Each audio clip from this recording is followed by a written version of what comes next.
Hello guys, good day. Mao dinhi ang ato ang video tutorial para sa ato ang lilingayon water billing and collection system. So this video is gihimo lang jud para lang gyud sa mga mogamit ani nga system diha sa atong barangay lilingayon.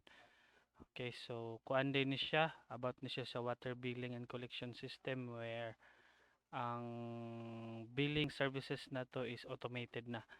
Okay. So first na kung itudlo sa inyo is kaning about sa pag-login. Alright?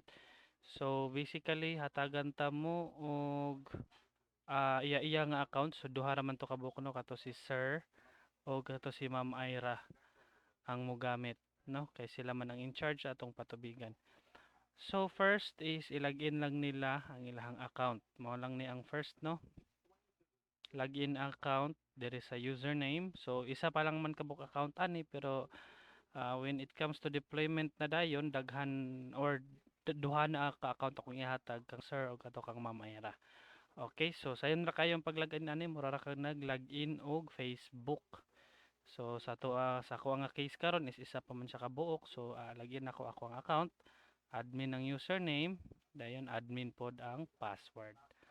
So wala pa din siya direct nga enter, hit pa nato ang login button. Okay. So mo to siya ang login features na to, no? And see you sa another video.